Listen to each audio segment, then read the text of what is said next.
안녕하세요. 다시 뵙게 되어서 반갑습니다. 여기는 뉴욕입니다. 플러싱 뉴욕 시티 안에 있는 플러싱이라는 지역이고요. 한국 분들이 꽤 많이 사시고 맨하탄에서는 차로 한 30분 거리, 막히면 1 시간이 넘기도 하죠. 오늘은 크레딧 교정, 크레딧 리페어, 크레딧 리스토레이션이라고 그러죠. 크레딧 리스토레이션이 어떻게 합법적으로 가능한지, 그러니까 어떤 이의제기 과정을 통해서 크레딧을 복원하는 그런 어떤 기초적인 내용을 설명을 드리겠습니다. 오늘 말씀드릴 내용은 크레딧 어떤 리스토레이션이 100 이라고 치면 한 20% 정도의 포션을 차지하는 기초 베이직한 내용이지만 굉장히 중요합니다. 네. 우선 Fair Credit Reporting Act라는 법이 있습니다. 이게 1970년도에 닉슨 대통령 때, 닉슨 어드미니스트레이션 때 워터게이트로 유명하죠. 닉슨 대통령이 서명을 한 법안입니다. 1970. 그리고 그 이후에 여러 가지 어멘드 개정 과정을 거쳐 지금까지 이르고 있는데, 1970년이니까 50년이 더 지난 시점인데, 그때도 미국은 크레딧이라는 툴을 사용을 했습니다. 어떤 파이낸셜 프로세스에서 크레딧을 사용해서 론을 주기도 하고, 그 사람의 어떤 크레딧을 체크업하기도 하고, 그 당시에는 모기지가 있었겠죠, 등등. 지금은 제가 처음에 말씀드린 것처럼 크레딧은 모든 분야에서 없어서는 안 될 어떤 중요한 팩터인데, 그때도 상당히 중요성이 있었던 것 같습니다. 그런데 문제가 그 당시에는 이 크레딧이 어떤 이 디지털이나 IT나 이런 그런 이 테크놀로지가 발전하지 못했던 그런 시절이어서 그런지, 이 크레딧 내용 크레딧 당시에 크레딧 리포트가 있다고 합니다. 근데 그 내용이 이제 부실했다고 합니다. 그러니까 틀린 것도 많고 오류도 많고 다른 사람 것들이 섞여 있기도 하고, 그래서 그런 것들을 좀 더 신속하게 문제점을 바로잡기 위해서, 소비자를 위해서 이제 이 법을 만든 거죠. 상원과 하원의 법안이 통과가 됐고, 그다음에 닉슨이 사인을 한 거죠.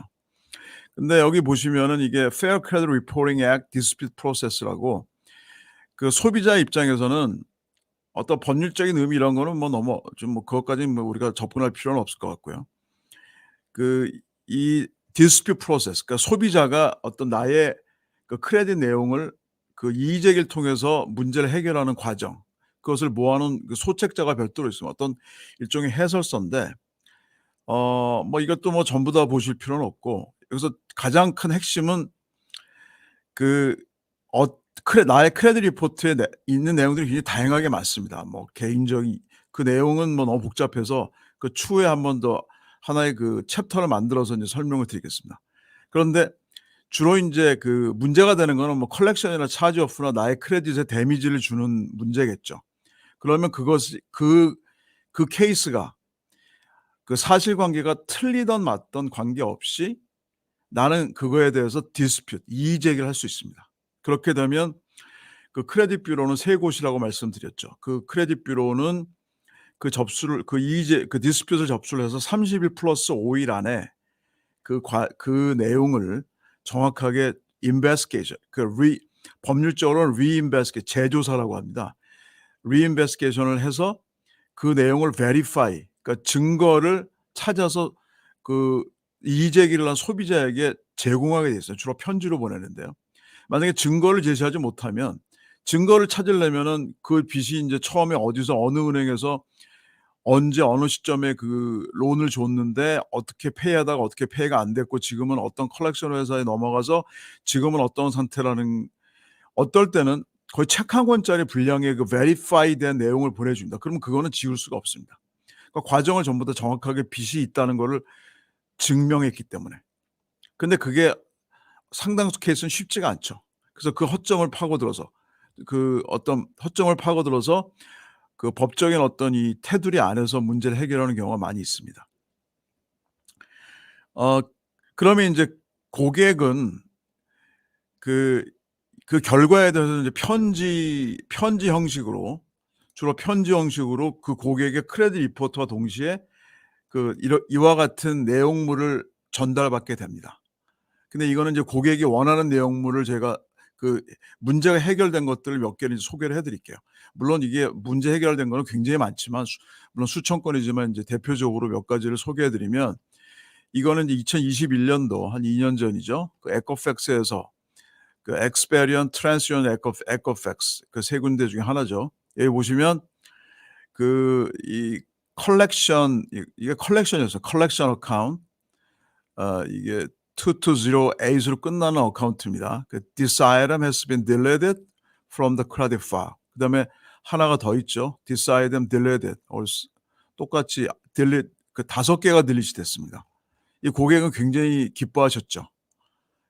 그리고 또 보여드릴게요. 그다음에 이건 트랜스유니언에서 온 건데, your investigation result. 저희가 인제 이름하고 뭐 주소는 다 가렸습니다. 지금 보여드릴 수가 없죠. 이거는 캐피탈 원에서 갖고 있던 charge off입니다. 그러니까 아직 컬렉션에 넘기지도 않은 가지고 있었던 건데 저희가 디스퓨트를 통해서 정리를 했고요. 그리고 심지어 굉장히 까다로운데 이건 뱅크럽트 파일입니다. 그 파산 기록인데 여기 보시면은 여기 파산 bankruptcy. We have reviewed the bankruptcy information. The results are this item has been deleted. 그러니까 파산 기록이 정리가 된 거죠. 파산은 굉장히 쉽지 않습니다. 역시 뭐 나중에 제가 차차 말씀을 드리겠습니다. 그리고 또 몇 개를 더 보여드릴게요. 이건 엑스페리언에서 그 통보를 해준 건데, 엑스페리언이죠. 이렇게 많이 지워졌습니다. 이건 왼쪽에 있는 것들은 아마도 이건 그 스튜던트 론 컬렉션이었던 것 같고, 그다음에 오른쪽은 이제 머천, 뭐 크레딧 카드 프로세싱, 그리고 이거는 어로 뭐 자동차를 올릴 수도 있고요. 뭐 그런 관련된 컬렉션이었습니다. 그리고 인쿼리, 그러니까 신용 조회가 크레딧에 많이 뜨면은 당연히 크레딧은 안 좋아집니다. 그래서 그걸 인제 저희가 역시 인제 디스퓨트를 했는데 여기 이렇게 지워졌습니다. 보이시죠? 딜리트 됐고 이게 인제 인쿼리에 대한, 그러니까 내가 모르는 인쿼리가 뭐 어떤 그 프로드 문제, 명의도용 문제가 있는 분이었을 수도 있고, 오래돼서 인제 제가 정확하게 기억은 못 하겠는데 여하튼 신용 조회한 기록도 디스퓨트 할 수가 있습니다. 뭐 그 과정이 쉽지는 않은데 이렇게 정리가 됩니다. 그리고 하나만 더 보여드릴게요. 이 내용은 역시 그 트랜스유니언 거였는데 이건 컬렉션이었고요. 이건 컬렉션 회사 이름이에요. Credence Resource Management. 이건 크레딧 원인, 이거는 이제 크레딧 카드죠. 이건 charge off였고 이건 컬렉션이었고요. 이렇게 고객이 원하는 결과를 얻어야 됩니다. 근데 모든 기록을 디스퓨트를 통해서 정리한다, 그렇게 말씀드릴 수는 없습니다. 그것은 어떤 현재 크레딧 그 파일 내에서, 크레딧 리포트 내에서 그 아이템, 그 어카운트가 어떤 상태인지를 보고 케이스 바이 케이스를 통해서 이걸 디스퓨트를 통해서 정리할 것인지, 아니면은 또 다양한 다른 방법을 통해서 진행을 할 것인지, 이에 대한 결정은 물론 저희가 합니다. 근데 그거는 굉장히 많은 노하우와 경험과 지식을 통해서 그걸 총괄해서 우리가 어떤 회의를 통해서 결정을 해서 진행을 합니다. 다음번에는 좀 더 디테일한 내용으로 좀 더 그 정보성이 있는 것들을 가지고 설명을 드리겠습니다. 감사합니다. 다음에 곧 또 뵙겠습니다. 땡큐.